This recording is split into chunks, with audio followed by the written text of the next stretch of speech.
Hello students, welcome to my YouTube channel. In this video we are going to read chapter first, Who Did Patrick's Homework from class 6th Honeysuckle book. This is a short but interesting story, so let's start. Do you like homework? Do you do it yourself or do you get help? What homework do you usually have? बच्चों, क्या तुम्हें homework पसंद है? क्या तुम homework स्वयं करते हो, खुद ही करते हो या फिर किसी के हेल्प से करते हो? What homework do you usually have? तुम्हें किस तरह के होमवर्क्स मिलते हैं, किस तरह के होमवर्क्स तुम प्रायः करते हो? तो इस चैप्टर में पैट्रिक नाम का एक कैरेक्टर है जिसके बारे में हम लोग पढ़ेंगे. Patrick never did homework, too boring, he said. He played hockey and basketball and Nintendo instead. His teachers told him, Patrick, do your homework or you won't learn a thing. And it's true, sometimes he did feel like an ignoramus, but what could he do? He hated homework. बच्चों, Patrick की story है. Patrick को homework बिल्कुल भी पसंद नहीं था और इसीलिए वो कभी भी अपना होमवर्क नहीं करता था. वो कहता था कि होमवर्क जो है बोरिंग होते हैं, ठीक है, और होमवर्क करने के बजाय वो हॉकी खेलता था, बास्केटबॉल और निंटेंडो जो कि एक वीडियो गेम होता है, ठीक है, इन सारी चीज़ों को वो इंटरेस्ट के साथ करता था. इन एक्टिविटीज़ को, गेम्स खेलता था. उसके टीचर्स प्रायः ही उसे समझाया करते थे, पैट्रिक अपना होमवर्क किया करो, अदरवाइज़ तुम कुछ भी सीख नहीं पाओगे. और सच में कभी कभी पैट्रिक को भी ये फील होता था कि वो काफ़ी इग्नोरेमस है, मतलब काफ़ी इग्नोरेंट है, उसके अंदर एडुकेशन नहीं है, उसके अंदर एडुकेशन का अभाव है, वो कुछ सीख नहीं सकता, एडुकेशन के प्रति उसका कोई इंटरेस्ट ही नहीं है. उसे भी ऐसा फील होता था. लेकिन सवाल ये था कि वो कर भी क्या सकता था. वो होमवर्क बिल्कुल भी नहीं पसंद करता था, होमवर्क करना ही नहीं चाहता था. Then one day he found his cat playing with a little doll and he grabbed it away. To his surprise it was not a doll at all, but a man of the tiniest size. He had a little wool shirt with old-fashioned breeches and a high tall hat, much like a witch's. He yelled, "Save me! Don't give me back to that cat. I'll grant you a wish. I promise you that." तो बच्चों, एक दिन की बात है, उसने अपनी बिल्ली को एक लिटिल डॉल, एक छोटे से डॉल के साथ खेलते हुए देखा और पैट्रिक ने वो डॉल उस बिल्ली से, अपनी बिल्ली से छीन लिया. उसके आश्चर्य का ठिकाना नहीं रहा जब उसने देखा कि वो कोई डॉल नहीं था, ठीक है, बल्कि वो एक छोटा सा आदमी था, बहुत ही टाइनीएस्ट साइज़ का, सबसे छोटे कद या सबसे छोटे साइज़ का वो एक आदमी था, ठीक है. उसने लिटिल वुल शर्ट, वुलन शर्ट पहन रखा था, छोटा सा वुलन शर्ट वो पहन रखा था, ठीक है, और ओल्ड फैशन ट्राउजर्स पहन रखे थे और एक हाई टॉल हैट भी उसने लगा रखा था, जिस तरह की कैप या हैट्स जो हैं जादूगर वगैरह लगाते हैं. ही येल्ड यानी वो छोटा मैन जो था वो चिल्लाया. असल में वो छोटा मैन एक एल्फ था. एल्फ यानी कि छोटा शैतान बोल सकते हैं एल्फ को, ठीक है. He yelled, save me, don't give me back to that cat. वो चिल्लाते हुए पैट्रिक से कहता है कि बचा लो, मुझे बचा लो, मुझे वापस उस बिल्ली को मत देना, मैं तुम्हें एक विश ग्रांट करूँगा, मैं तुम्हें एक वरदान दूंगा, ठीक है, मैं तुमसे वादा करता हूँ. Patrick couldn't believe how lucky he was. Here was the answer to all of his problems. So he said, only if you do all my homework till the end of the semester, that's 35 days. If you do a good enough job, I could even get A's. तो कहने का sense ये है कि जब वो elf, ठीक है, यानी कि वो बौना आदमी जो है, वो कहता है कि मैं तुम्हें एक विश ग्रांट करूँगा, मैं तुमसे वादा करता हूँ, तुम मुझे वापस से उस बिल्ली को मत देना। तब पैट्रिक को विश्वास भी नहीं होता, उसे बिल्कुल भी बिलीव नहीं होता कि वो कितना लकी था, ठीक है। अब उसके सारे समस्याओं का जो है हल मिल चुका था, उसके सारे प्रॉब्लम्स का आंसर उसे मिल चुका था। उसने सोचते हुए उस एल्फ से यानी कि बौने आदमी से कहा कि ठीक है, मैं तुम्हें उस बिल्ली को वापस नहीं दूंगा, लेकिन मेरे सेमेस्टर के 35 डेज़ बाकी हैं, ठीक है। और सेमेस्टर लास्ट होने तक, सेमेस्टर एंड होने तक तुम्हें मेरा होमवर्क करना होगा। और यदि तुम अच्छे से मेरा काम कर देते हो या मेरे होमवर्क 35 डेज़ तक अच्छे से करते हो तो मुझे ए रैंक मिलेगा, ठीक है, ए स्कोर मैं कर पाऊँगा। उसके बाद the little man's face wrinkled like a dish cloth thrown in the hamper. He kicked his legs and doubled his fists, and he grimaced and scowled and pursued his lips. Oh, am I cursed? But I'll do it. Okay?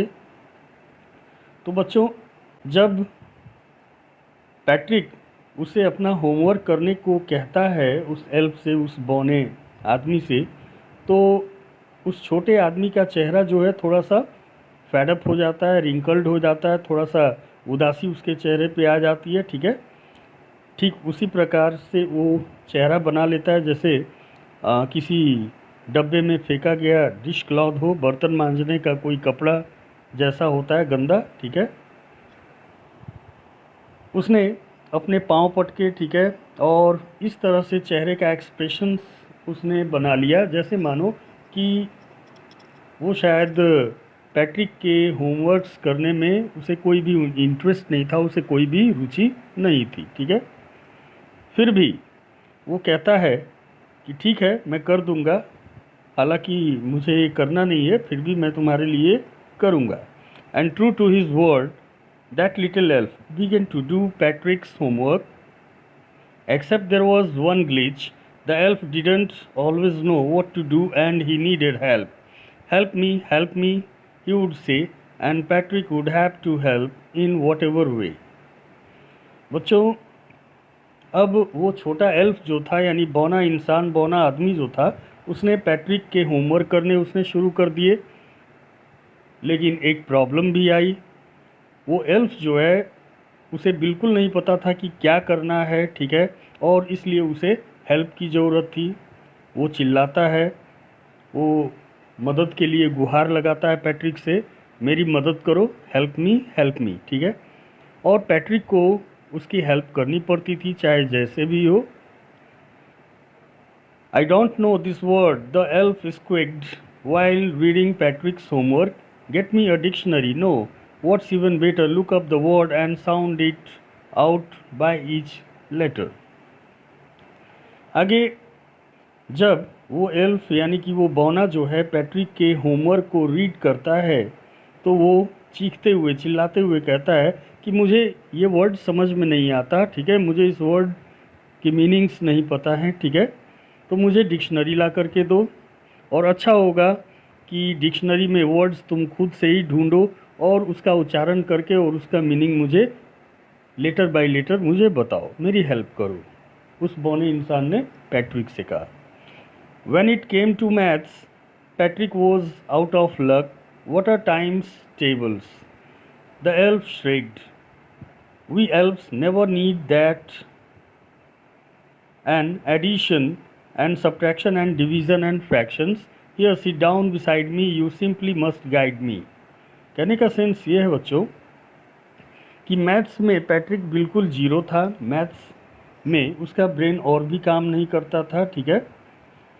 Elf जो है, जब maths की बारी आती है, maths की homework करने की बारी आती है, तो वो एल्फ यानी बौना फिर से चिल्लाते हुए कहता है कि ये टाइम्स टेबल्स क्या होते हैं, ठीक है, हमें इनकी कभी ज़रूरत नहीं होती। और ये एडिशन, सब्ट्रैक्शन, डिवीज़न और फ्रैक्शंस, ये सारे क्या होते हैं। एक काम करो, उसने पैट्रिक से कहा, बौने इंसान ने, कि एक काम करो, तुम मेरे बगल में बैठो और तुम्हें मुझे गाइड करना होगा, तुम्हें मेरी मदद करनी होगी, ठीक है।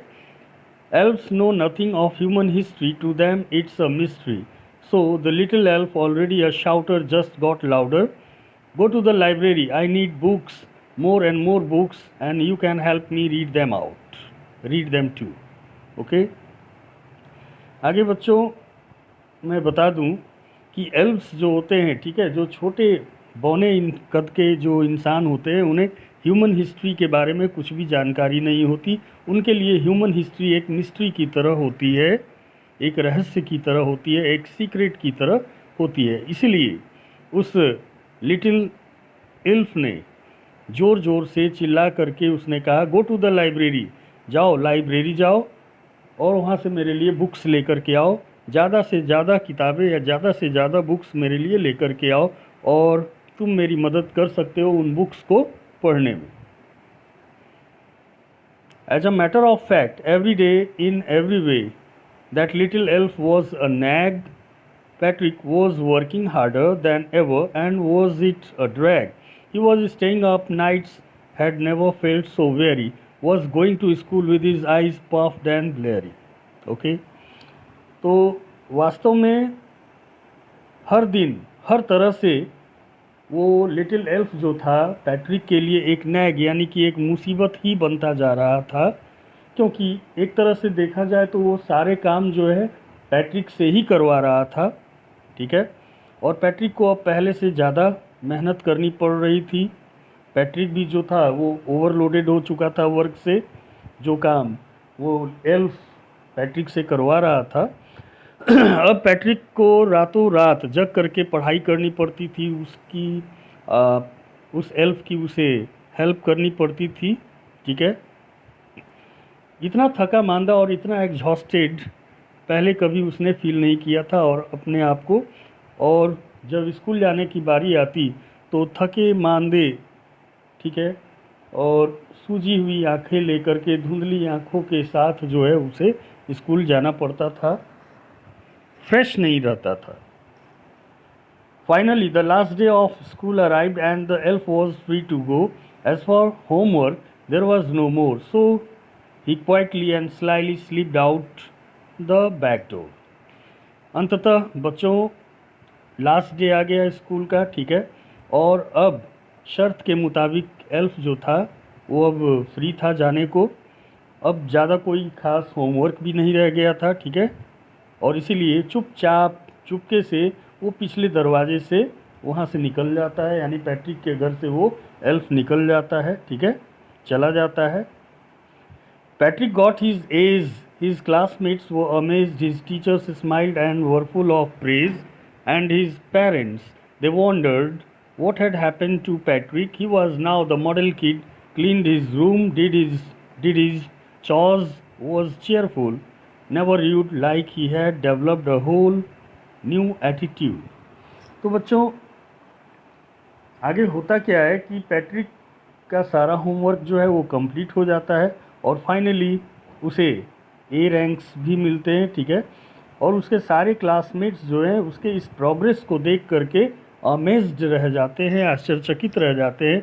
इवन कि उसकी इस सफलता पे, उसके इस सक्सेस पे उसके टीचर्स भी स्माइल करते हैं और उसकी तारीफ़ें करते हैं, और उसके पेरेंट्स, उनके पेरेंट्स की खुशी का तो ठिकाना नहीं रहता, पैट्रिक के पेरेंट्स के खुशी का ठिकाना नहीं रहता। वो सोचते हैं कि आखिर ये पैट्रिक को हो क्या गया है, ठीक है, अब वो एक मॉडल किड में कन्वर्ट हो चुका है, एक मॉडल किड बन चुका है, एक अच्छा बच्चा बन चुका है, ठीक है, जो अपने कमरे की साफ़ सफाई भी करता था, अपने चॉर्स यानी अपने सारे उन कामों को भी करता था जो उसे बोरिंग लगते थे, ठीक है, और अब वो अपने लाइफ में चेयरफुल रहने लगा, ठीक है, किसी के प्रति वो अब र्यूड भी नहीं रहता था, र्यूडली पेश नहीं आता था किसी के सामने, ठीक है। अचानक से ये तब्दीली उसके अंदर आ गई थी, उसका टोटल पूरा का पूरा एटीट्यूड ही बदल चुका था। तो फाइनली बच्चों हम लोग लास्ट पैरा पे आते हैं। You see in the end Patrick still thought he had made that tiny man do all his work, but I will share a secret just between you and me, it was not the elf, Patrick had done it himself. तो last of all बच्चों हम देखते हैं अंत में होता क्या है। जैसा कि आप देख सकते हो कि पैट्रिक को अभी भी ऐसा ही लगता है कि उसने उस टाइनी मैन का हेल्प लिया, ठीक है, या उस टाइनी मैन से उसने अपना सारा होमवर्क करवाया। लेकिन मैं आपको एक शेयर करने वाला हूँ, एक सीक्रेट शेयर करने वाला हूँ जो आपके और हमारे बीच ही रहेगा। असल में उस एल्फ ने कुछ भी नहीं किया था, ठीक है। पैट्रिक ने अपने सारे होमवर्क्स खुद ही किए थे। उसी के ये मेहनत का नतीजा था कि उसे ए रैंक्स मिले थे, ठीक है। इसमें उस एल्फ का कोई रोल नहीं था, उस एल्फ की कोई भूमिका नहीं थी। वो एल्फ तो बस पैट्रिक से उसी के सारे कामों को उससे करवाता चला गया और फाइनली वो सक्सेस भी हो गया पैट्रिक। बच्चों, ये कहानी कैरल मूरी का लिखा हुआ है। उम्मीद करता हूँ कि स्टोरी आपको समझ में आ गया होगा। मिलते हैं आगे नेक्स्ट वीडियो में, तब तक के लिए बाय।